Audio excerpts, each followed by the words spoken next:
అంటే గంగా అంటే సగరులు అక్కడ ఆకాశం నుంచి దించిన రోజు దిగి వచ్చినటువంటి రోజు, ఓహో వాళ్ళకి మోక్షం వచ్చినటువంటి రోజు. ఓకే కాశీలో చేయొచ్చు, ప్రయాగలో చేయొచ్చు, ఇంకెక్కడైనా గంగ ఉన్నా చేయొచ్చు. ఓకే పాపం కొంతమంది ఏమని, మరి మేము వెళ్ళలేము, మాకు వయోభారం పెరిగిపోయింది, ఏం చేయాలి?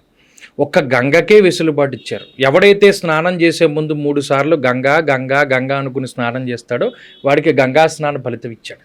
అరే అలా కూడా ఆ రోజు చేయొచ్చు. వావ్ అద్భుతం అద్భుతం గురు. ఇవన్నీ కూడా ఏంటంటే కర్మలకి సంబంధించినటువంటి విషయాలు. మనం చేసినటువంటి పాపము పుణ్యము ఎలా తీసుకోవాలి, ఇవన్నీ ఎవడు చేస్తాడంటే ఇంటి యజమాని చేతిలోనే ఉంటుంది.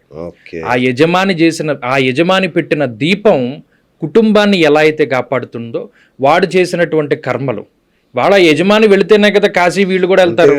కాబట్టి ఇంట్లో ఏ పుణ్య కార్యక్రమం చేసినా యజమాని చేయాలి.